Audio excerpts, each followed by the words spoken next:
Welcome to FanFic Nation. Dive into worlds of imagination. Don't forget to like, comment, and subscribe to join the adventure. The rebellion was over, but at great cost throughout the entire realm. The major houses, the minor houses, the small folk, and even the land itself.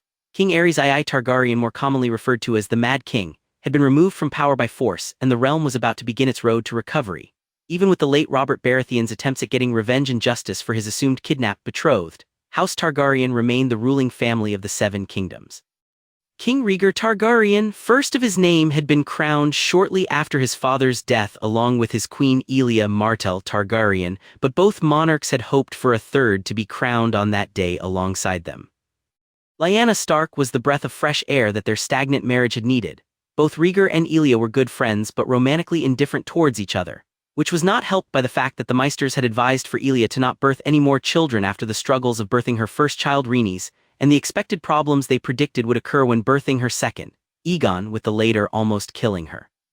At the tourney of Harrenhal, both Rhaegar and his newly announced pregnant wife Elia, along with their appointed Kingsguard for the day Sir Arthur Dayne and Sir Barristan Selmy had witnessed, without her knowledge, Lyanna chase off a group of Riverland squires with nothing but a stick and her wolf-blooded bark after she had caught them beating down one of her father's bannermen.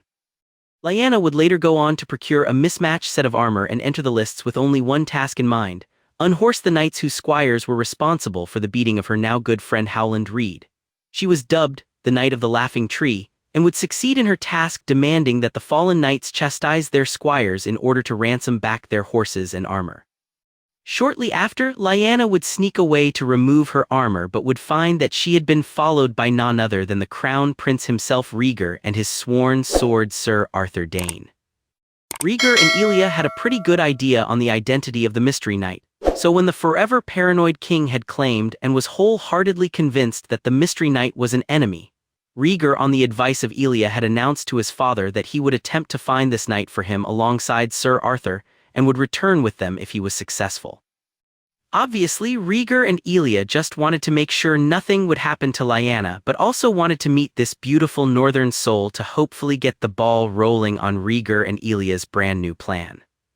You see, from the moment the pair had seen Lyanna's protectiveness towards the vulnerable, the love she showed towards her family and friends, the aura of freedom she seemed to radiate whenever they saw her smiling whilst caring for or riding her mare, the happy tears she would shed when she heard Rhaegar's harp, her strength and sheer devotion to justice when knocking a grown man off his horse, and her overall wild beauty had left both monarchs smitten. And with both of their feelings towards the northern beauty being mutual, they both decided to try and revive their relationship by proposing an addition to their marriage bed that not only helped with creating more heirs, thus taking the pressure off of Elia, but also introducing a beautiful soul into their lives that they were both slowly but surely starting to fall for. They had come to the conclusion that they wanted her, and the plan was to simply make her want them. It began when Rhaegar and Arthur discovered her removing her armor. "The snap of a twig, who goes there?" Lyanna spoke out. "Just me and my sworn shadow, my lady," Rhaegar japed as Arthur rolled his eyes. Lyanna's eyes widened. "Your grace, I heard your father had made me a wanted man. Are you here to turn me in?" She tried to make light of the situation, but she was already trying to conjure up an escape plan. Rhaegar could already see she was spooked and looking for an out, but he had to take control of the situation and hope their plan hadn't been ruined before it had even begun. Elia would kill him. "No, I'm not here to hand you in, I'm afraid. I'm actually looking for a treasonous man whom my father has claimed to be his greatest enemy. You haven't seen him come by this way, have you?" That earned him a chuckle from the lady, and he could already see some of the tension leave her body. "What about him?" Nodding at Sir Arthur, "Is he gonna turn me in? He is Kingsguard after all, the job description is in the name. Unfortunately for my father, Sir Arthur here is my sworn shadow, and unfortunately for Sir Arthur, shadows aren't known for their power of speech or capturing enemies of the crown. Your secret will never leave his lips even if he tried." Rhaegar japed, receiving a look from Arthur, who was trying to not give Rhaegar the credit of seeing him grin. "Bit of a shit Kingsguard, aren't you then?" Lyanna boldly replied, earning a stunned look from Arthur and Rhaegar, with the latter trying and failing not to grin at her reply. "Well, that's, look, you're lucky I'm his shadow," Arthur replied, completely caught off guard by her response. "You're right, they really aren't known for their power of speech," Lyanna replied as she subtly admired the dashing smile the prince was currently blessing her with. With that, Sir Arthur huffed and looked away. Rhaegar burst out laughing and Lyanna began to giggle. It was one of the loveliest sounds Rhaegar had ever heard. They carried on with their conversation, with Arthur contributing from time to time, speaking about what they've been up to at the tourney, what their friends and family are like, what their homes are like, and what their plans are for the future. That's where the conversation took a bitter turn for Lyanna. "My father has decided to betroth me to an oaf, a drunk and a whoremonger, a man I have no plans on marrying." Lyanna spoke, shaking her head. He can't marry me off to that Baratheon idiot if he can't find me, can he now? Lyanna smirked. This could be a problem. He and Elia were unaware there was a betrothed in the way, and if this Baratheon turned out to be his brash, ill-tempered cousin Robert, it could become an even bigger problem. What do you plan if your father forces you to marry him? I love my father, but if he thinks he can force me to marry that pig on the recommendation of my brother, then he'll have to deal with the consequences. I won't marry Robert to just become some trophy wife of his as he leaves me to run his household single-handedly as he whores himself around the 7 kingdoms. He's already got a bastard, and it wouldn't surprise me if there's more out there. Lyanna spoke passionately. So it was Robert. Big problem indeed, but what scared him more was how determined she sounded about avoiding this marriage. You still haven't said what your plan is if you were forced by your father, he dreaded her answer. I'll leave it all behind, whether I go into hiding here in Westeros, go east to Essos, or see what is west of Westeros. I've always wanted to go on an adventure, she smiled. I would rather sail into the unknown, high chance of death, than spend the rest of my life with that man. Rhaegar had believed every word she'd said and knew she would go through with those plans. He had to act and act fast for his, Elia's, and by the sounds of it, Lyanna's sake. He informed her of his wife's wish to meet her and get to know her as well, and hoped he wasn't being too forward and scaring her away. But to his relief, she seemed to be genuinely interested in personally meeting his wife. He and Arthur had left after leaving an open invitation for Lyanna to speak with him. Elia or both, whenever she wanted statting, all she had to do was to let Sir Arthur or Sir Barristan know that she wished for a private audience with them.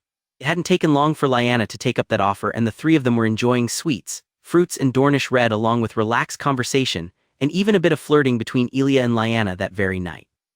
I must say, it must have been something very controversial to get Arthur's tongue twisted. Lyanna. Elia smirked behind her goblet of red. Lady Lyanna here has a sharp tongue, which Arthur unfortunately for him found out about the hard way. Rhaegar smiled as he peeled his blood orange. I wonder what else that tongue can do, Elia mused as Lyanna blushed and Rhaegar fumbled with his orange. You'd be surprised, Lyanna returned as Elia grinned and Rhaegar tried to not combust.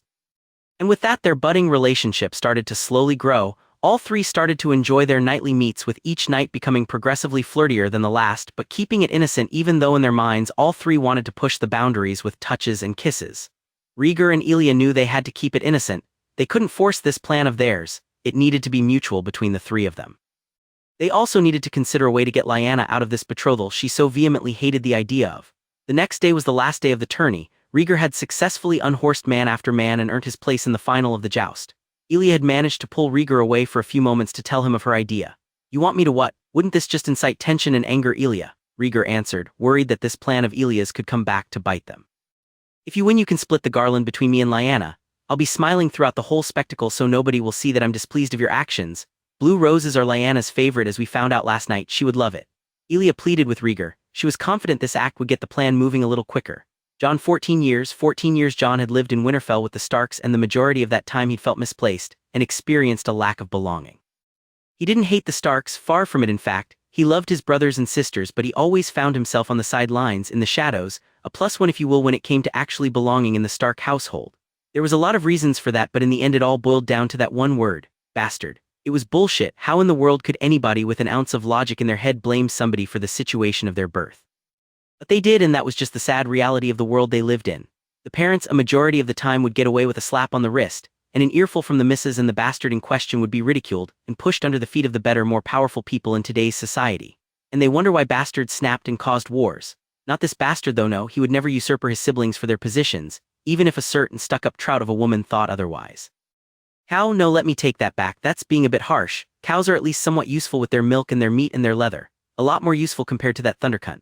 Sure, she loved all her children unconditionally, and she kept the keep running like any normal lady would, but the moment Jon would cross eyes with the woman, he would get a reaction out of her like he'd shat in her morning porridge. And if he was being honest, he was at his wits' end with the whole situation.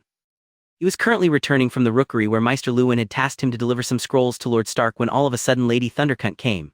Well, thundering towards him with a scowl that could curdle milk. And where do you think you're going, bastard? Just delivering these scrolls to my father. Jon always referred to Lord Stark as father whenever he was talking to her. He knew it pissed her off and he couldn't for life of him care. Thats Lord Stark to you, bastard. Lord Stark, father, same thing really. You will refer to him as Lord Stark, am I clear, bastard? Catelyn seethed. Well, he fucked another woman and I was the byproduct of their coupling, so by logic he is my father, but I suppose that's too hard to grasp for lesser, more dim-witted creatures, wouldn't you agree, Lady Cuntlin? His blood was up and he was swinging wild. He was getting his last hits in before he left this place. He knew he'd get an explosive reaction out of her and he braced for impact. Slap, how dare you speak to me like that, bastard? Jon braced for the slap and was able to collect himself. "I apologize, Lady Catelyn, it was a mere slip of the tongue. Not unlike us bastards to bring shame upon ourselves by merely opening our mouths, is it?" Lady Catelyn yanked the scrolls from Jon and brushed past him towards Lord Stark's solar. "Your father will hear about your disrespect towards me, mark my words." Jon picked up on her slip-up and couldn't resist getting the last word in as he headed out towards the godswood. "See, you're learning, you do know he's my father." And with that, Jon shut the door behind him, not waiting for the reaction Lady Catelyn was no doubt going to send his way. He didn't care. Gods, it felt so freeing to not give two shits sometimes. He knew Lord Stark would be having a word with him before the day was out, but he was another person he was starting to get tired of, mainly the secrets and lies whenever the subject of his mother came up. He would ask him the next time they talked who she is and whether she was dead or not. It would probably be the last time he gets the chance if he was being honest with himself, and if he still refused to talk about her, then well, he supposed it was never meant to be. He knew for certain, though, he would never forgive the man. End was quietly reflecting on the week's events when suddenly Cat came thundering in with a face like a tomato. Now what's he done? End thought as he braced himself for another earful of hate towards Jon, who as of late showed little interest in anybody's thoughts. He wasn't sure what had started all of this misbehavior from Jon. Yes, he knew he'd inherited the wolf's blood from his mother, but so had Arya and Rickon, and they were nowhere near as rebellious as Jon had been as of late. Coupled with Jon's sharp tongue, another inheritance from his mother, and his adamant nature, Jon had been a pain in the arse, especially in the yard where he would smack people silly with his obviously gifted martial talents without an ounce of remorse. He'd broken Theon's nose and two of his fingers the last time they faced off, and the lad now refuses to spar with Jon anymore. Robb was worried. Sansa thought he was an uncouth brute. Bran was confused with the change of behavior, and Arya and Rickon just found it all bloody hilarious. Was it him coming of age? And noticed Jon had started to sprout up, taller than Robb now and the same height as himself, having to remind him to keep his facial hair tidy as that was starting to appear on his face that was now devoid of baby fat. People always said that bastards were forced to grow up faster than a trueborn, but he didn't think it meant physically. People were also starting to whisper that he was Brandon's son and not his, based on the fact that every aspect of Jon was starting to outgrow End. Muscles, hair, height, you name it, Jon was outgrowing him in it. The girls around Winterfell and Wintertown were starting to take notice of him as well, watching him spar and exercise, but every time End caught sight of the girls giggling at Jon, he would notice that Jon was completely oblivious to it. He hoped it stayed like that. He didn't need more headaches. Speaking of headaches, his wife was currently wailing at him about his hellborn bastard. He had to admit, she was getting creative when describing Jon as of late. "That insufferable boy has to go, End. He's just disrespected your wife and the Lady of Winterfell. He has lost all manners and respect for his betters, and he's getting worse with every day that passes," Catelyn said as she slammed the scrolls she was holding onto his desk. End sighed as he prepared to defend Jon the best that he realistically could. "He's going through the change, Cat. We were all moody at that age. He'll grow out of it." He knew it was a weak argument, but he honestly had no other explanation for Jon's change in demeanor. "No excuse, End. Robb is going through that as well, and he's remained a respectable young man unlike his bastard half-brother who's been an uncouth brat. Send him to Castle Black with his uncle. I bet Benjen would love to have him there with him, and Jon can do his duty by channeling that wolf's blood of his into repelling wildlings. Everybody wins." Inside, "He's not going to the wall, Cat. We've been over this several times. If you wouldn't send your son to the wall, don't expect me to with Jon. He can make that choice himself when he's older, but at the moment he's not going anywhere. I'll have a word with him and tell him to pack it in with these mood swings and to take his aggression out on a straw dummy instead of an actual person. It's the best I can come up with at the moment." Catelyn was clearly unhappy with his response and was holding her tongue, but she replied with a curt, "As you say, my lord, by your leave," and exited his solar. End had to get Jon to start cooperating with him more. He knew he was getting colder with him because of his constant rebuttals about his mother, but End was not ready to tell him. He was scared of Jon's reaction if he was being honest, so he kept putting off, telling himself that he would tell him soon, and with his recent behavior, anything could happen when he found out. With that, he rose from his desk and made his way out to the yard where Jon would no doubt be. He prepared himself for his talk with him. Absolutely anything could come out of this, he feared. Unfortunately, when he arrived at the yard, he couldn't spot Jon, but he saw Robb, Bran and Theon instead, so he approached them to find out where their brother was. "Robb, Bran, Theon, none of you have seen Jon, have you?" "Hi father, sorry he's not here, but we saw him heading towards the godswood." He didn't look pleased. Robb replied as Bran nodded his head in agreement. "What's new? He's always been a miserable bastard." Theon replied with a smirk on his face. Robb and Bran didn't look impressed when Theon referred to their brother as a bastard. "What? He's a bastard, no changing the facts, not my fault, he can't handle that," Theon defended. "He's only acting out because people enjoy reminding him of his birth every chance they get, you included," Bran defended, and was proud of his children's protection of Jon. Always protecting members of their pack, Unfortunately, Jon seemed to be going the way of the lone wolf as of late, and the famous Stark saying didn't calm any of his fears. Enough, the Godswood, you say? As Bran nodded. He thanked them and headed towards the Godswood, dreading the conversation he was about to have. He knew Jon would turn the conversation towards his mother. He always did when he was getting a talking to, an effective defense mechanism, End had to admit. As End entered the grove, he noticed Jon was nowhere to be seen. He wondered where on earth he could be. As he approached the heart tree, he started to think about Jon and ultimately about Lyanna. Gods, he missed her. She'd know what to do with Jon, and Jon would listen to absolutely everything she said, whether he liked it or not. She'd have told him to stop acting like an idiot, had a spar with him, and took him out for a ride in the Wolfswood, all with a mother's touch, something completely foreign to Jon in reality. He always asked himself if Queen Elia would have been a mother to him if he was wrong to do what he did. It was a waste of time thinking like that now, though. The ink was dry.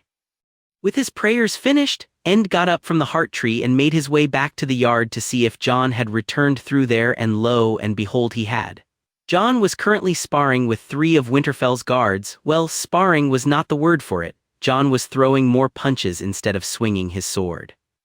End spotted Robb, Bran, and Theon again as they were watching the fight unfold. All 3 of them didn't look best pleased. Arya and Rickon, on the other hand, who had clearly snuck out of lessons, were cheering Jon on with every punch he landed. "What in God's name is happening here?" End asked Robb, who had a worried look on his face. "Jon was coming from the Godswood just as you entered and accidentally bumped into one of the guards," Robb explained. "The guard told him to watch where he was going and called him a daft bastard." Him and the rest of the guards thought they were funny and just started laughing. Bran buted, and Jon asked if the guard cared for a spar to work some of that attitude off, told them all 3 were welcome to come spar with him.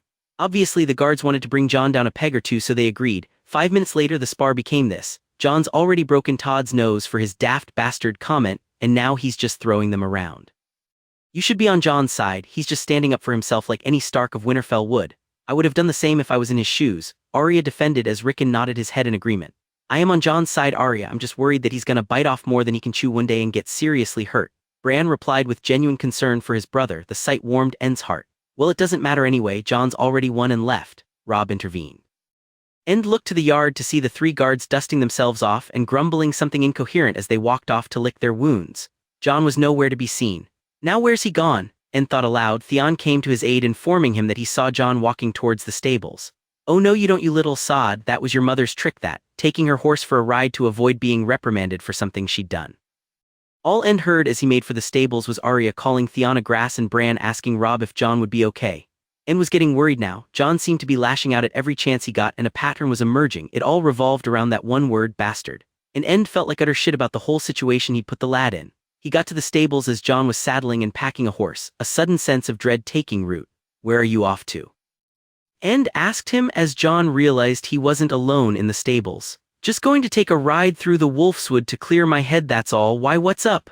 Jon replied as he carried on with his task. "We need to have a chat, Jon. I need to work out what's been going on with you lately," End answered. "Catelyn came into my solar earlier telling me that you'd been disrespectful and vulgar towards her. Then I catch you in the yard brawling with the guards. You've apparently broken one of their noses, the same thing you did with Theon last week. I would blame it on your entrance into adulthood, but that's not a good enough excuse." End sighed. "What on earth is up with you as of late?" "Not much, you," Jon replied nonchalantly. "Little shit," End thought as he huffed. End had lost the conversation before it had even begun. "Are you gonna tell me what is wrong with you, or are you gonna carry on with the snide attitude?" End was always known for keeping his cool, but he was losing it with Jon at the moment. He needed answers, and Jon was the only one with them. "I'll tell you what, I'll answer your question if you answer mine. Do we have a deal?" Jon replied casually with a slight upturn of his mouth. "Sneaky sod has me cornered," End thought. "And what is your question?" End asked, but he already knew what was coming. "Who is my mother?" Jon said, stone-faced and unblinking directly into End's eyes. Jon's eyes the exact shade of silver as his mother promised me. "End, I can't tell you right now. Look, you need to stop asking me. I'll tell you when the time is right," End rasped out as he stared at Jon. Little reaction was received from Jon, just cold resignation and exasperation. He'd expected End's answer. "Then we seem to have reached an impasse, Lord Stark," Jon replied. He looked bored of the whole conversation as he continued saddling his horse. He'd played End so easily. He knew End wouldn't answer his question about his mother and used that to protect himself from answering End's question. End sighed. He'd been played by a 14-year-old who was clearly beyond his years already. Something stood out though. "You can still call me father when it's just the 2 of us, you know that, right?" I'm afraid you're misinformed, Lord Stark. I have been informed recently to only refer to you as Lord Stark from now on, from none other than the Lady of Winterfell herself. I wouldn't want to disrespect my lady's wishes now, would I? Jon, if that is all, my lord, I would like to get back before the sun goes down, so I need to leave now, with your leave, of course. Jon interrupted with a cold, diplomatic tone. End hated this. Fine, but be back for supper. End replied, resigned at the conclusion of their conversation. Jon had been spending a lot of time in the Wolfswood lately. He would always return calmer and more responsive whenever he returned. Arya had asked if she could go with him, but Cat had killed that idea off instantly. End couldn't for the life of him keep Jon caged up as of late, so he allowed it for Lyanna. Jon nodded and galloped out through the gates towards the Wolfswood. End had flashbacks of his sister doing the exact same thing with the exact same grace many years ago. End was officially on Jon watch now. He'd lost Lyanna because he wasn't paying attention. He wouldn't lose her son the same way. Jon, what's wrong with me? What's wrong with me? Jon seethed as he rode through the woods towards a small grove he enjoys resting at. It's always me, isn't it? I'm always what's wrong. I'm the problem, never anybody else. Probably all that bastard blood corrupting my common sense, eh? Jon took a few deep breaths and calmed himself down as he dismounted his horse and unpacked his food he'd brought with him, just some hard cheese and some dried beef. He hitched his horse to the tree and sat down and leaned against it, placing his bow and quiver down next to him as he closed his eyes and let the sounds of nature calm his simmering blood. Jon spent his time in his thoughts thinking about the plan he had conjured up to ultimately make a name for himself. He knew the chances of survival were pretty slim, but anything in life that was worth something was never easy. If he pulled this off, he wouldn't be known as the bastard of Winterfell any longer, but as something greater instead. Jon thrived for the adventure, the freedom, and the recognition of his own feats. He wanted to create his own stories from his real-life experiences. He wanted to share those stories with his family and friends. He wanted to mean something, for crying out loud. He was sick of just being somebody's stain. It was going to be a rough few months, he knew, but he had already decided what he was going to do. He'd researched the closest place to Winterfell that could provide him with a solid ship, not too small, not too big. It was only him after all. The condition being that this place had to be on the western coast of the north. One on the eastern coast would do no good for his plans. He'd decided on the stony shore. He just had to get lucky with the boat. He may end up having to steal one if it came to it. He would make the journey with another person into the unknown, but he came to the conclusion nobody was daft enough to go along with his mad plan. He'd also done his research on navigating using the stars, his rope knots for his sails, the most efficient way to fish while out at sea. That was going to be a big one. If he couldn't fish properly, then he might as well not bother with the whole idea. He'd be dead within a fortnight without those skills. He'd be taking plenty of supplies, but they wouldn't last forever. Jon was so lost in his thoughts he nearly missed the sound of rustling leaves and snapping sticks. His horse became spooked, and the reason was slowly making its way into the grove right in front of Jon, a large and angry-looking grizzly bear. The first thing Jon did was cut his horse loose and sent it on its way in the hopes he could retrieve it after, if he survived, that is.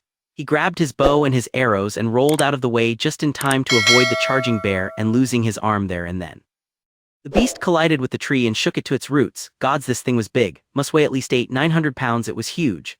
The beast's mistake gave Jon the chance to fire 3 arrows into its back legs, 1 in its left leg and 2 in its right. That'll hopefully slow it down and give him more time to pick his shots. The bear responded with a pained roar in Jon's direction. It made for Jon, but it was evident the animal was labored in its movement. Jon made for another arrow, pulled his bowstring back and fired. He was aiming between the beast's eyes but missed and struck it right in the muzzle. The bear didn't react well to that as it cried out in pain and tried to claw the arrow out itself. This gave Jon the opening to finish the job, but as he reached out for one last arrow he realized one thing: he had no arrows left. Where are the rest of them? Jon thought. Who steals arrows? Arya. Jon knew she practiced in the Godswood with her bow, no doubt borrowed some arrows and forgot to put them back. Suppose it serves me right for not checking. Hopefully this wasn't the reason Jon didn't survive. The guilt would smash his little sister to pieces if she found out. Jon sighed. Better make sure I survive then. Dropping his bow and empty quiver, Jon flanked the distressed grizzly and slowly pulled his dirk from his hip. The bear was too busy tackling the lodged arrow in his muzzle to notice Jon approaching from the rear, and with the small opening he needed, Jon mounted the bear from behind and drove his dirk into the side of the beast's head, resulting in the instant death of the struggling animal and the collapse of both the bear and Jon onto the ground. Thank the gods, Jon said as he removed the dirk from the bear's head. He just laid there on top of the warm body of fur and caught his breath. What a rush. Making a quick decision, he began skinning the bear with his dirk. I've always wanted a cloak made of bear fur. This will hopefully keep me warm whilst I'm out at sea. Jon managed to finish skinning the animal, but not without making a huge mess. the ground and himself was covered in blood and would no doubt attract some more predators his way if he didn't get a move on. Jon moved to strap his bow over his shoulder, placed his dirk back on his belt, draped the bear fur over his other shoulder and started his brisk walk back towards Winterfell. Hopefully the bear carcass that was left would be a welcome distraction for him to get out unscathed. 20 minutes into his journey back, he caught a glimpse of movement out the corner of his eye. Oh gods, now what, he was out of arrows. This would be a close combat encounter and Jon wasn't confident he could take on another bear or a wolf or whatever it was without his arrows. He didn't have his sword either because that was still on his horse. He would have to use his dirk in his bare hands. Could I batter a wolf with my bare hands? Jon wondered. No, probably not, you fucking idiot, Jon concluded. Jon really needed to get a better grip on his wolf's blood or he would end up fighting something he really had no right fighting, and suffering the consequences. The beast he would be fighting emerged from the bushes and trees, and thankfully it wasn't an adversary, it was his horse. The gods are really looking down on me tonight. Jon swiftly mounted his horse, checked to see he still had his belongings, and rode off towards Winterfell. Within 15 minutes of riding he'd exited the woods and was trotting through Winter Town. He was garnering some queer looks and some whispers, but that was probably because of the bear fur and the layer of blood he was caked in and not the usual reason. It's not like he gave a fuck at what they said about him anymore, fuck 'em. He was more interested in getting to his chambers and sorting himself out. He was in dire need of a bath and it couldn't come sooner. End was on his way to the main hall accompanied by Robb when Jory, captain of the household guard, appeared at the end of the corridor with an odd look on his face. Now what's the matter? I cannot wait for my bed and for this day to end. Lord Stark, Lord Robb. Jory nodded as he greeted them. Lord Stark, you wished for me to inform you when Jon had returned. Finally, End thought, thanks for letting me know, Jory. I assume he's in the main hall for supper then. Not exactly, Lord Stark. Jon's gone to his chambers to wash up. He was in a bit of a state when he returned, Jory replied. End went numb. In a state? What kind of state? He's okay, isn't he? End had all sorts of scenarios playing through his mind. Lya wouldn't forgive him.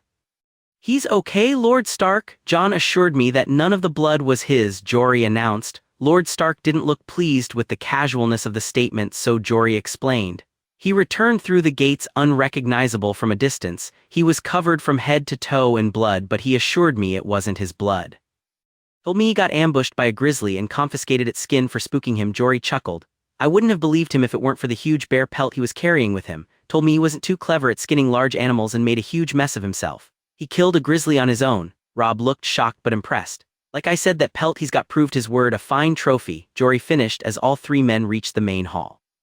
I'm gonna kill him. Is he trying to give me a heart attack? He was impressed with such a feat, but my god, did he want to throttle him for getting into that kind of situation in the first place?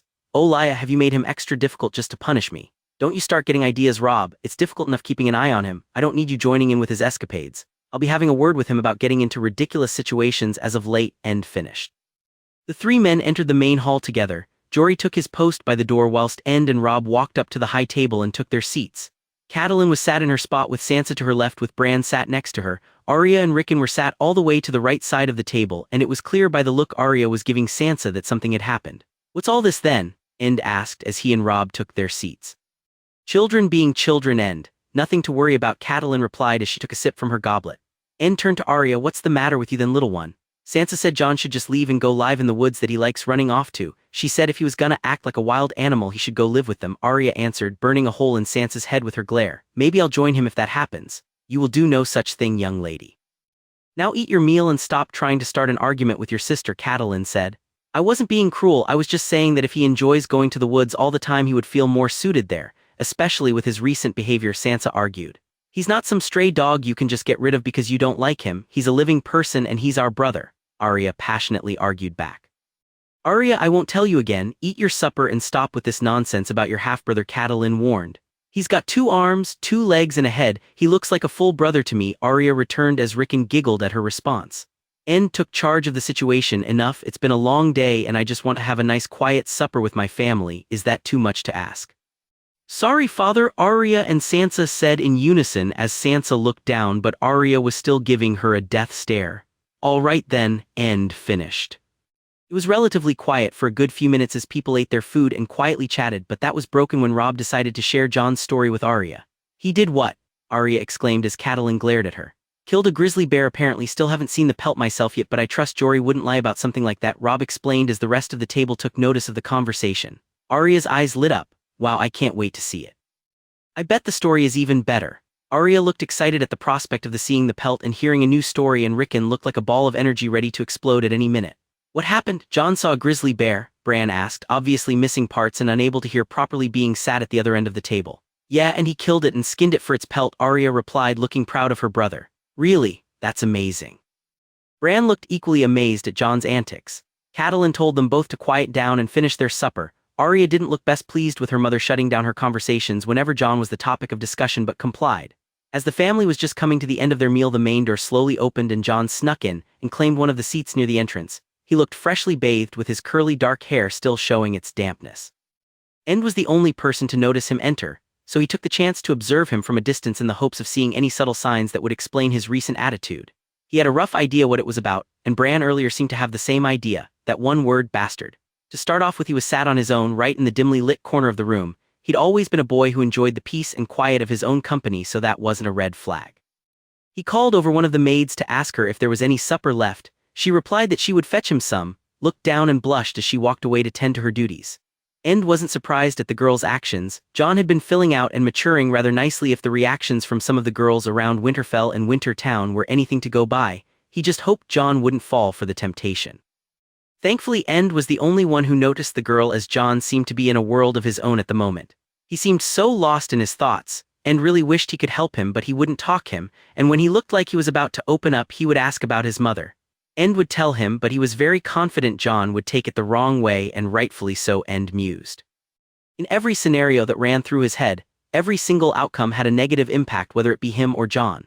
End was sure the rest of the family would be shocked but accepting with the revelation, but if Jon decided to leave because of it, they wouldn't forgive me. End returned his attention back to Jon as the maid returned with his supper again. He seemed to be concentrating really hard on something, his furrowed brow and his famous brooding expression a dead giveaway. He was tapping his finger with no rhythm whatsoever. Was he counting something? The quiet study of Jon was broken when Arya noticed him and broke the silence.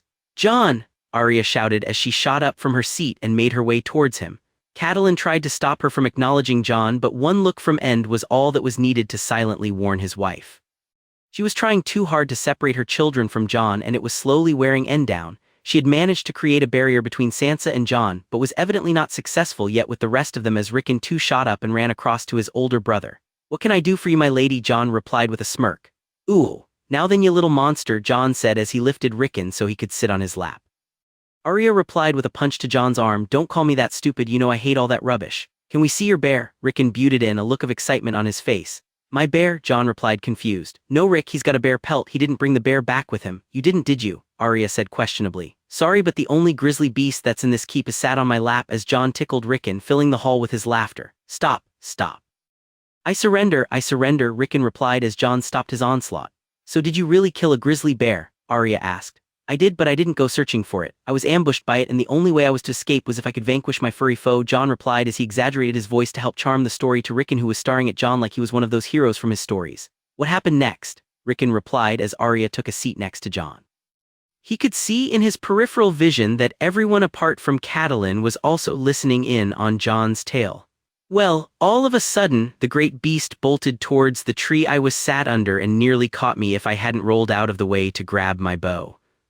You see, I needed to slow the grizzly down, so I put a couple of arrows into its legs. Grizzly bears are incredibly fast for their size. When it ran into the tree, I swear I felt the roots shake under my feet," Jon continued, capturing everyone's full attention. Even Sansa couldn't help listening to a good story. "I went to finish the fight with an arrow in between the eyes, but the beast moved just as I released my arrow and it hit it. Right up its nose," Jon continued as he tapped Arya's nose.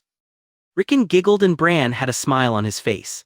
"Now I don't know about you, but when I've got a really nasty bogey up my nose, I make it my mission to extract it from its lair, so you can imagine what the bear was trying to do with an arrow up there as well," Jon explained as Arya and Rickon started giggling. Sansa made a face and Catelyn stared daggers at Jon. "So with the beast distracted, I reached for another arrow to finally put it out of its misery, but as I went for another arrow I realized I was out. Some of them had magically disappeared," Jon said. He slowly turned to Arya, who had the decency to look guilty. "I was gonna put them back, I swear. I just forgot." "Sorry," Arya explained. She gave Jon her famous wide-eyed look whenever she tried to get out of trouble. Jon accepted her excuse and carried on with his tale. "Well, since I'd run out of arrows, I had to rethink my strategy. Unfortunately, my sword was on my horse and that had bolted away, so all I had left was the dirk on my belt," Jon explained. "As the bear was busy with the arrow up its snoot, I had the opportunity to jump the bear from behind and thrust my dirk into its head, thus vanquishing the beast," Jon finished. "Weren't you scared?" Rickon asked. I was, but you remember what father told you, Rickon shook his head. It is the only time a man can be brave when he's afraid, Jon explained, and was surprised Jon had remembered him saying that. Did you take its pelt? Arya asked. I did, but I made a huge mess of myself in the process, blood everywhere, Jon chuckled. I'll show it to you both before you go to bed, it's so thick I'll probably lose the both of you in it, Jon said with a grin. We've both finished our suppers, so we'll just wait here for you to finish, Arya suggested, clearly fishing for Jon to get a move on with his own meal. Give me 5 minutes and I'm all yours, Jon replied, and with a clear of his bowl and a nod in Ent's direction, Jon and his two shadows left the hall. He's all right, isn't he, father? He barely acknowledged our table. Didn't you have a word with him earlier? Robb inquired when the three of them had left the hall.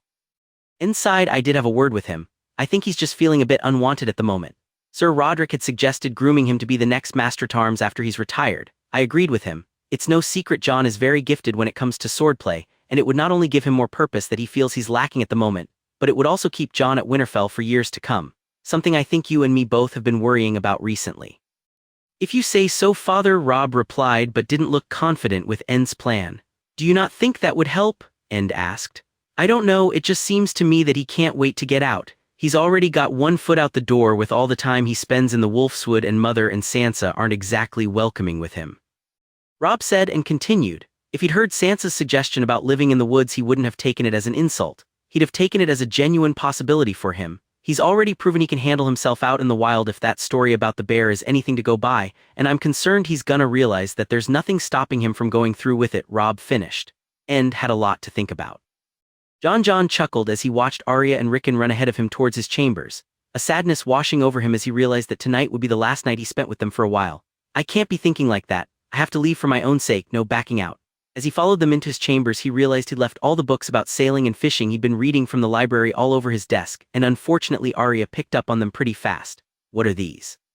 She asked suspiciously. He had to think fast on his feet. Just some light reading. Was interested in how to fish efficiently in the rivers. He hated lying to Arya, but he had to. If she found out the real reason he was learning to fish, she would tell father, then Jon would be made a prisoner in his own home.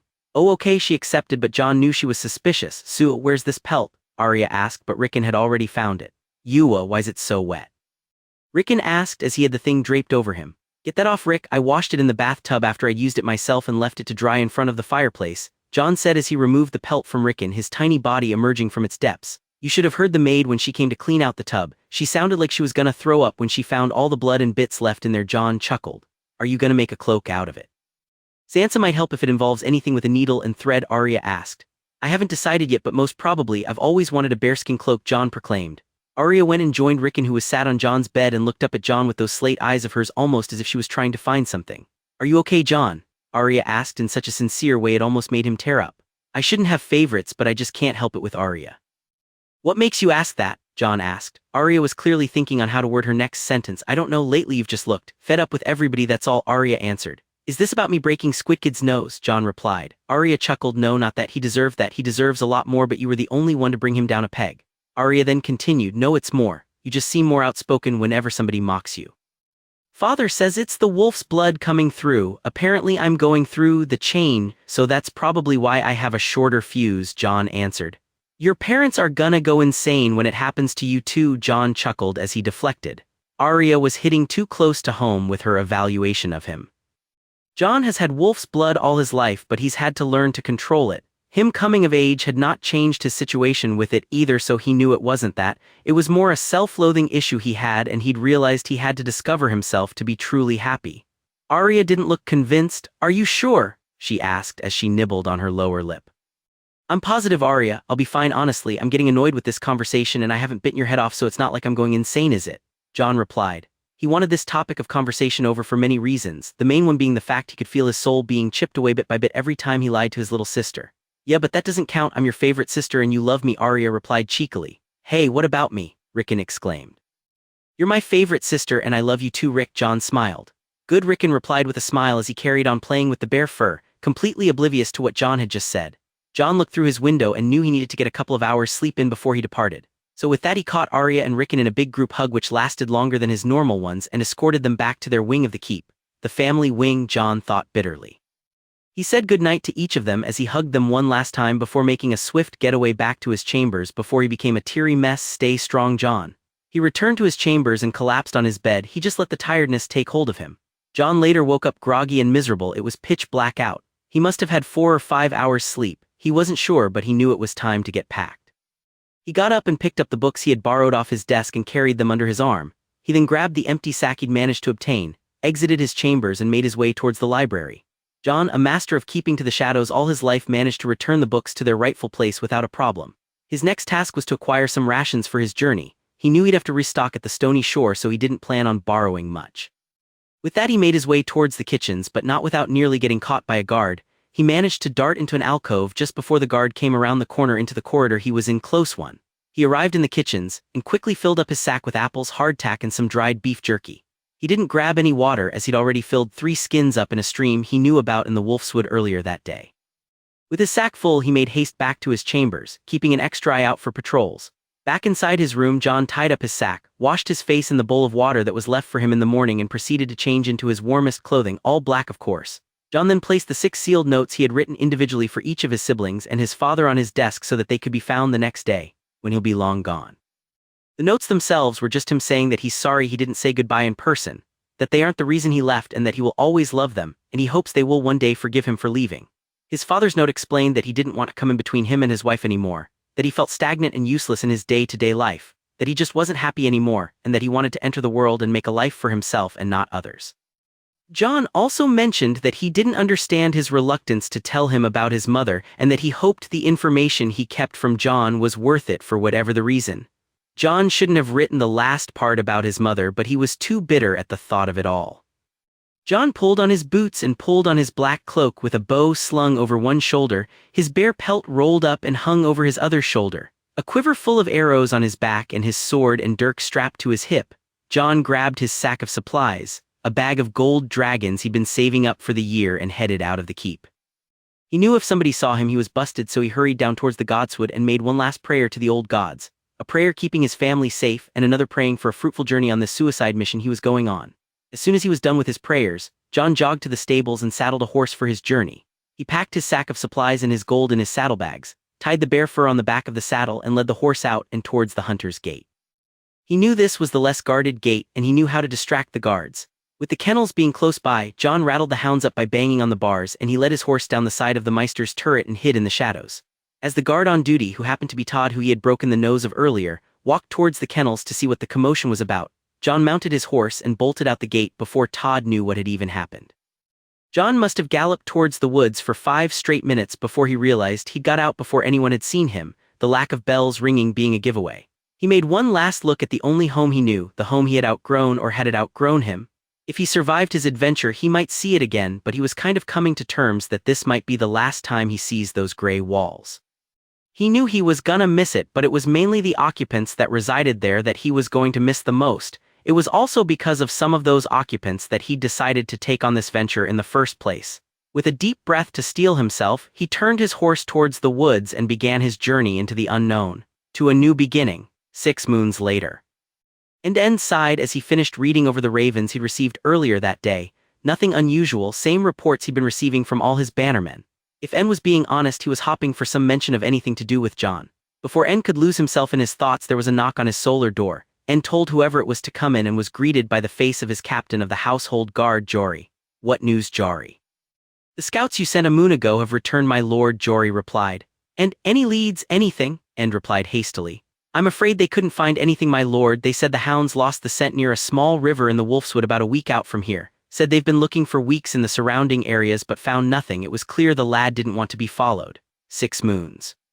6 moons and barely a trace left of him. En sighed. "Tell them I appreciate their efforts. Pay them the gold dragons for at least looking for him, and make sure they get a warm meal and proper ale in their bellies before they return home." Jory nodded as he left the solar and left En to his thoughts. "Where are you, Jon? Where did you go?" The scouts had said they'd found nothing, which means they didn't find a body or blood or anything. En hoped that was positive news, and that Jon was at least okay wherever he was. It had been 6 moons, he could be anywhere. He could be in Dorne, north of the Wall, or even Essos by now. En had specifically ordered Lord Manderley to search all incoming and outgoing ships for a man matching Jon's description, but had received reports from him that nobody matching Jon's description had been spotted. En sighed again. He found himself doing that a lot lately. At the age of 33, En felt twice his age with all the recent events. He thought he was gonna have a heart attack when the news that his son had gone missing reached King's Landing and that the crown was helping him in his search. It was a double-edged sword. He wanted him found, yes, but if Rhaegar, Elia, or anybody who'd met his sister looked into Jon's eyes, then whispers would spread.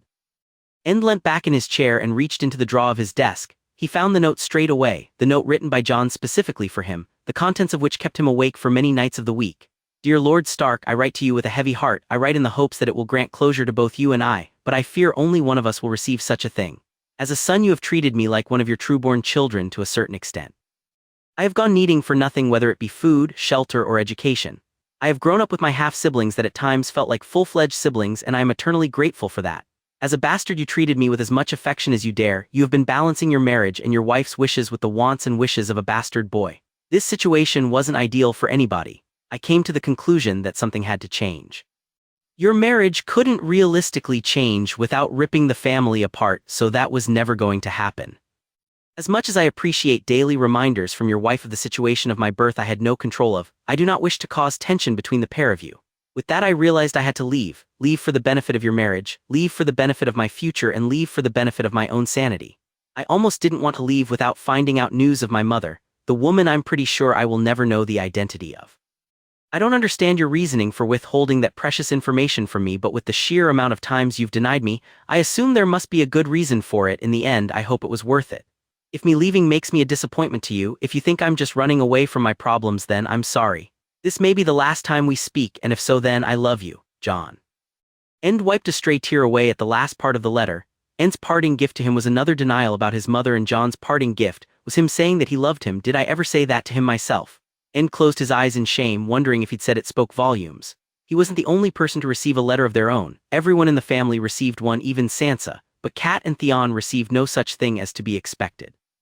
He remembers when the family found out Jon was gone, 6 moons ago. The sound of clashing wood could be heard from his solar. He always enjoyed seeing the boys spar after breakfast. End got up from his chair and made his way towards the balcony overlooking the yard. When he looked over he could see Robb sparring with Theon, with Bran and Rickon watching on. With Theon yielding after being sent to his backside, End made his way down to them. "Good morning, my lord," Sir Roderick greeted. "Morning, Sir Roderick," End replied. Robb turned to his father with a grin as he helped Theon back to his feet. "Did you see me send him into the dirt, father?" Robb asked, with the grin still plastered to his face. "I did, but don't get overconfident, Robb. First mistake in a fight is to underestimate your opponent. Plus I think young Greyjoy here is ready to go again," End replied as he saw the look on Theon's face. "Too right I am. Stark over here got a lucky break, that's all," Theon replied. End noticed that Jon was nowhere to be seen, which was unusual for a lad who loved a good spar. "Where's your brother Robb? Would have thought he'd be sparring with you as well." End didn't miss the face Theon pulled whenever Jon was mentioned. "Jon, I'm not sure, father. I haven't seen him since last night," Robb answered. "Not even at breakfast?" End asked. Robb shook his head. "Nope, he wasn't even at breakfast." "Unusual, not like Jon to miss breakfast. He seems to eat like a hungry wolf as of late," End replied with a chuckle. "Probably needs to store all that energy for when he cowers away into those woods," Theon answered with his trademark grin. "Or break noses," Robb replied while smiling at Theon. Theon didn't look pleased at that remark, and tried to catch Robb off guard with a swing, but Robb had already seen it coming and parried, thus carrying on with their spar. End asked Bran and Rickon if they'd seen Jon. Bran said the same as Robb, that he hadn't seen him since last night, but Rickon's reply worried End a little. "He walked me to my chambers and gave me a big hug good night like the ones you give us, Papa. I squeezed him back extra hard so he wouldn't cry." "Cry? Why would he cry, Rick?" End asked. End didn't like his answer. "I don't know, he just looked extra sad last night, so I tried to hug it away for him. I think it worked, but he was already leaving before I could see his reaction." End did not like this at all and got a dreaded case of foreboding. "Don't worry, Rick, he'll be fine. I'll go check his chambers, see if he's arisen from his beauty sleep." End heard Bran and Rickon giggle at that as he made his way up to Jon's chambers. It wasn't like Jon to sleep in late, so the last thing he expected was to see him still asleep. End knocked on his door to see if he was decent but received no reply. He knocked again with the same outcome. He slowly opened the door while still letting Jon know that he was coming in, but it was for naught. Jon wasn't there. Worrying, End left the chambers with haste and went to the Godswood to see if he was there. Nothing. Main hall, nothing. Stables, nothing. On his way to see the guards who were overwatching the gates, he saw Arya making her way towards the yard. "Arya, you haven't seen Jon around, have you?" End pressed. "No, father. Why, is he in trouble?" Arya asked. "Nobody has seen him since last night. He didn't turn up to breakfast this morning, and Rickon said he looked upset last night," End replied. Arya looked worried.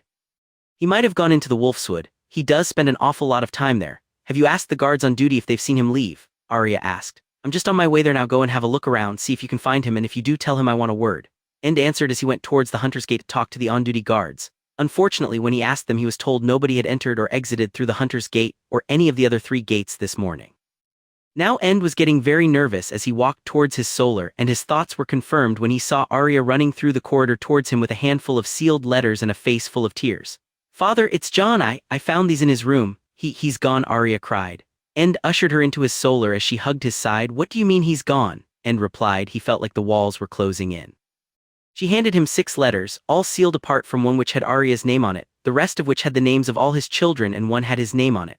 "What have you done, Jon?" Arya was still crying as he read his letter, and he knew why Jon was gone, and as much as he tried he couldn't fault his reasons. End had sent out scouts to search the Wolfswood but reported back with not much of a lead. Nobody took the news well, not nobody. Catelyn had almost brushed her hands clean of the whole situation, stating that, if he wants to go out into the world and make something of himself, then so be it, and that we should respect his wishes. But nobody agreed with her, not even Sansa, to everybody's surprise. Arya screamed at her mother and blamed her for everything while storming out of his solar that they were all in.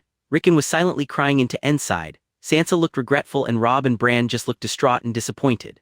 End had already planned to send scouts. He was going to find Jon, and when he returned he was determined to make Jon feel like he was in a home he promised his sister that her son would be a part of. "I'm sorry, Lya, present day." End was broken from his thoughts when Jory knocked and entered his solar. "Lord Stark, there's been a deserter from the Night's Watch." Jory left the rest unspoken. "I'll be with you shortly," End replied as Jory left and shut the door behind him. "Duty calls," End thought as he rose from his chair and exited his solar, feeling melancholy. Jon Cunt, that was the 5th fish that had escaped his hook. Each one that escaped gained an increasingly more aggressive name. Twat was his previous adversary. He preferred Twat to Cunt. Twat was bigger and seemed to have a more cooperative attitude, but Cunt was boisterous and rebellious. Jon was also quite sure he was going insane. "Fuck you then, fish. I didn't want you anyway, you fucking freak. You fucking stink. Fuck you." Yeah, he was losing his mind.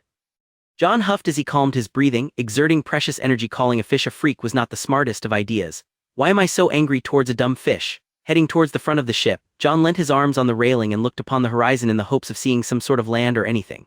He believed he'd seen land hundreds of times in the past week or so, but his eyes or his mind had deceived him. It was all starting to get disheartening.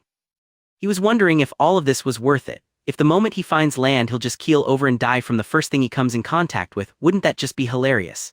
He remembers the whole journey he would have took just to die, and he remembers the very beginning of his adventure, roughly 5 moons ago. The stony shore looked as miserable as Jon felt. If Winterfell looked gray, then the stony shore felt gray. "Shithole," Jon whispered under his breath as he hitched his horse, gathered his belongings and made his way towards the poor excuse of a dock. Finding a decent ship was his main priority, but at first glance he was not very optimistic. Jon knew he needed to find an inn to sort himself out. He stunk, he needed a good meal, and he needed a bed. So with that in mind he made his way towards a building that looked like an inn. It also looked like one of the only functional buildings in this heap. As he stepped inside he was hit with the smell of sweat and fish. The floor felt damp and the room in general was unlit apart from the few candles that littered the individual tables and the bar. It also seemed that a fresh batch of fishermen had just docked and were getting settled into the already busy establishment.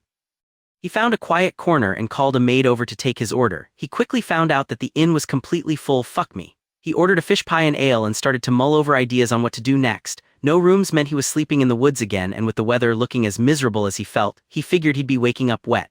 The maid returned with his fish pie and his ale. "Thank you," Jon said as he handed over the coin to the young maid, who accepted it with a smile and a blush. The meal itself was tasty. Fish was obviously fresh. The pastry was crumbly and golden, and Jon had no idea what the sauce was that was in it, but he still wolfed it down with zeal. However, the ale, not so much. It tasted like a fermented puddle, and Jon was pretty sure there was a chunk or two in it. The general peace of the inn was broken when a loudmouth's voice rose above everybody else's. "I should have heard the little lassie. The way she was crying and screaming, you'd have thought I gutted her, haha. Well, I gutted her in a sense, but that's beside the point, ha."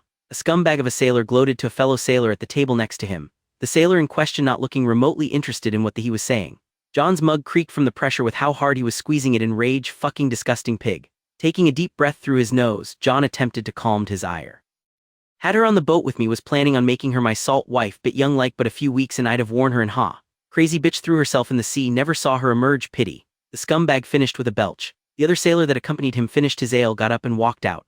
"Oh, by then, plenty more fish in the sea, isn't that right, darling?" the scumbag said as he slapped the backside of the young maid that passed by. The man was clearly drunk, and clearly a cunt. "Maybe I'll steal you away and make you my salt wife, little lady. I've got a nice boat made of lovely ironwood, stole it from some northern cunt who was sailing on the Sunset Sea where he shouldn't have been. Prick should have stuck to fucking his horse and rolling around in his precious snow ha. The scumbag leered at the maid as she made her way back to the bar. This perked Jon's ears up. With a hasty plan forming, Jon watched the scumbag neck mug after mug of ale. How can he drink that piss? And then stumble out of the inn 20 minutes later mumbling to himself. Jon decided he was going to take the opportunity that was given to him with both hands. He motioned to the maid and she came over to him. He told her that there was a nice gray palfrey hitched outside with a saddle and everything, and that she could sell it to earn some coin for herself. That earned him a lovely smile and a sincere thank you. With that, Jon got up and followed the drunk all the way to the docks. Jon noticed the rather nice ship he was heading towards. This will do nicely, he thought. The scumbag entered the cabin of his ship. Jon followed him on quietly, storing his belongings in a crate on deck. The sun was going down, so Jon waited an hour on deck before sneaking into the cabin to check on the arsehole's situation. Turns out he was completely out cold. Jon even started whistling a random tune to see if he would wake, but the man was out like a light. Jon rushed back and untied the rope the boat had used to dock, pulled down the sails and coasted the boat out into open water. He'd done it. He'd managed to find a decent boat which happened to have decent supplies if Jon's first glances were anything to go by. Coupled with his own supplies he'd brought with him, and the fact that he was stealing back a ship that previously belonged to somebody in his homeland, Jon was feeling rather pleased with himself right now. An hour out from inland, Jon decided it was a fair distance for the drunk prick to swim back to shore from, if he drowned then. Pity, like a wise man once said, plenty more fish in the sea. He walked back into the cabin with his sword and woke the idiot up. "Waky, waky, rise and shine, princess," Jon yelled as he grabbed hold of the man and dragged him on deck. "Wah, what the fuck, man, who the hell are you?" the drunk asked as he unsuccessfully tried to struggle out of Jon's grip. "Captain Jon of the fuck you," Jon said as he threw the screaming man overboard, spitting down at him as he emerged from the water. "What the fuck, man? Oh, I come back, why prick," the scumbag shouted. "I'm sorry, what did you say? I don't speak the common tongue," Jon replied. "What? Stop messing, let me back up and I'll forget about all of this," the Ironborn frantically replied as he tried to keep up with the boat. Nike idra deor shiffing, I don't understand," Jon replied in High Valyrian. And with that, Jon turned away from the screaming man and headed towards the bow of the ship. He looked out to the horizon, well, too late to back out now, and settled into the beginning of his journey. Present day, Jon was disturbed from his thoughts by the tugging of his fishing rod. "Haha, got you now, you little arsehole," Jon cheered as he reeled in a bite. Jon had read all sorts of books on fishing and the different types of fish. The one he just caught was a sea bass, but the coloring was off slightly. He'd started noticing a lot of oddities with some of his captures lately. "Well, that's dinner for tonight to go along with my fish dessert and my beverage of fish blood," Jon japed with himself. A lack of water was slowly but surely becoming a problem. He had some left, but he was rationing it so precisely that he worked out that he had one more month before he was completely out. He needed it to rain badly. He had several barrels open and ready for a downpour. Fucking fish, Jon said as he sat down with a huff and started preparing his dinner. He remembers the first week of his voyage when he nearly burnt down the ship whilst cooking one of his first captured fish. Jon chuckled to himself. He was numb to the taste of fish now, and it didn't make a difference what type of fish he caught, it all just ended up tasting the same way. He caught the odd turtle here and there, but he wasn't eating them. He's not a monster. What he wouldn't do for one of Gage's famous beef and bacon pies back at Winterfell, the ones with the thick onion gravy and golden crust. "I want pie," Jon screamed into the heavens. The pastry was soft and crumbly as End tucks into his supper. One of Gage's best, and with how quiet the rest of the table was being at the moment, they too were thoroughly enjoying their meal. Still didn't ease his concern about what the deserter of the Night's Watch had said earlier today though, harping on about monsters and walkers. It's all End needed right now. End looked to his right and saw Arya staring into her pie and looking miserable. Jon's departure had affected everybody in the household in some way or another, but Arya had been hit the hardest. She was extremely cold towards Sansa and Theon, with the latter even returning from the yard with a few more bruises thanks to Arya and her collection of snowballs she likes to fill with stones. The way she was with her mother was a different story. She'd flat out refused to go to her embroidery classes, saying it's for old biddies and boring people. She once asked Septa Mordine when she plans on shriveling up and crawling back into whatever hole she crawled out of, and has proceeded to pick up the mantle that Jon had left when it came to purposefully pissing off Catelyn. Robb and Bran have been very similar when it comes to Jon's departure, both being quiet and overall not as lively as they used to be. Robb has thrown himself headfirst into his lordly duties, which End couldn't be prouder of, but it was a clear way for him to distract himself from the fact that he misses his brother. Sansa seems to have changed the least out of anybody at first glance, but End has noticed her trying to hide her disappointment in herself, and it doesn't get easier for her when Arya straight up refuses to talk to her anymore. Rickon has been running around like a lost puppy, always asking when Jon was coming home, Theon keeps making snide comments and smirking at his own jokes about Jon leaving and Catelyn. Well, Catelyn isn't in the slightest remorseful from the whole ordeal. If anything, she thinks the family has just overcome a great upheaval and can now move forward like nothing had happened. End had to inform the rest of the family of the scout's findings or lack of. If he was being honest, he knew Arya was not going to take it well. He turned to Catelyn and quietly spoke to her. "Round up all the children after supper and bring them to my solar." "Has something happened?" Catelyn asked. "Everything will be explained in my solar away from prying ears," End replied. The meal had ended and End headed to his solar to prepare for what he was about to tell the children. They weren't gonna like it one bit, but there was nothing he could do. Jon was long gone. Sooner than he was prepared for, the children and Cat all made their way into the solar. He could see the questions on their faces already. "What's happened, father? Is it Jon? Have they found him?" Arya asked as soon as she entered the room. "Everybody take a seat and I'll explain everything." End replied as everybody took a chair. End sighed and mentally prepared himself for what was to come. "You're correct in thinking this is pertaining to Jon's whereabouts," End answered as he looked at Arya. "The last batch of scouts I sent out a moon ago finally returned, but unfortunately they haven't been able to find a conclusive trail of Jon. I received a raven from Lord Manderley in White Harbor. He too has had no reported sightings fitting a man of Jon's description. Reports from Castle Black from your Uncle Benjen, the Neck from Lord Reed's personal scouts, and the Crown themselves have all come back negative. Jon has completely vanished." He could see Arya tearing up, but he had to get through this. "The scouts that returned this afternoon said that if Jon is out there, he's made damn sure they can't follow him. He's being a complete ghost to them. And unfortunately, I have come to the difficult decision to call off the search and send the men back to their homes. It's unfair to keep them from their families, trying to find somebody who doesn't want to be found." End finished as he looked at the gutted faces of everyone in the room. "Well, not everyone. You can't, you have to keep looking, please, father," Arya screamed with tears running down her face. "I'm sorry, Arya, but the decision has been made. If Jon wants to return home, then he'll come back when he's ready," End replied. "We can't abandon him, he needs to be here with his family. I miss him so much." Arya looked down as she finished. Devastated didn't even cut it the way Arya was at this point, and her screaming and crying had set Rickon off with the tears as well. End felt terrible. "Calm down, Arya, you're making your little brother cry," Catelyn chided. The total lack of sensitivity amazed End at times. The look Arya gave her mother chilled End to the bone. "This is your fault, he's gone because of you. I will never forgive you for this. I hate you," Arya screamed at Catelyn as she ran out of the solar. End called to Jory at the end of the corridor and told him to keep an eye on her. He didn't want her doing something stupid. End sits back down in his chair with a huff just before Robb asked him a difficult question. "Father, you don't think he's dead, do you?" End could see the fear in his son's eyes as he asked him that. He needed to shut that kind of thinking down immediately. "He's not dead, Robb, it's Jon. He can look after himself, plus if he was dead the scouts would have found something by now surely." End replied, not 100% positive in his own claims, but he was still refusing to believe in the worst-case scenario. Catelyn timely intervened. "Maybe we have to come to the conclusion that Jon is really gone. It's going to impact all of us with the loss, but it's not something that as a family we can't overcome. Maybe hold a ceremony in his memory so that he knows he's not forgot. We can invite some of the lords to attend, lords like Lord Karstark and Lord Manderley. They can bring their whole family along with them as well. We'll give Jon a respectable send-off." Catelyn finished with a soft smile on her face, Sansa nodding in agreement. And knew what she was doing, and by the looks of things so too did Robb. She'd been hinting about betrothals to both Robb and himself. Robb rose from his seat with a scowl on his face aimed at his mother and ushered Bran and Rickon out of his solar, promising them a bedtime story. End couldn't believe her audacity. There was no way it was a coincidence that the two houses she mentioned happened to have ladies of a similar age to Robb that weren't betrothed. Catelyn, thoroughly pleased with herself, rises from her seat along with Sansa, and started making their way towards the door whilst tutoring Sansa on to suitably prepare the keep when holding an event and how a lady is supposed to make sure everything is in order. "You're wasting your time, Cat, there won't be a ceremony," End muttered. He could feel his veins boiling from anger. "It's closure for the all of us, End. It's something we all need after this ordeal. Once the funeral is over with, we can, as a family, begin the path to recovery," Catelyn replied, unaware of End's rage that at this moment had reached its limit. "There's not going to be a funeral because nobody has died. And your ridiculous plan to find Robb a wife during this imaginary ceremony won't be happening either," End yelled as Catelyn stared straight back with a stone face while Sansa was taking a step back towards the door. "It's going to eat you alive, End. The first step of grief is denial. You need to come to the realization that Jon isn't coming back. Whilst you're stewing in your own misery about the boy your children are growing up around you, and you're missing out on it all."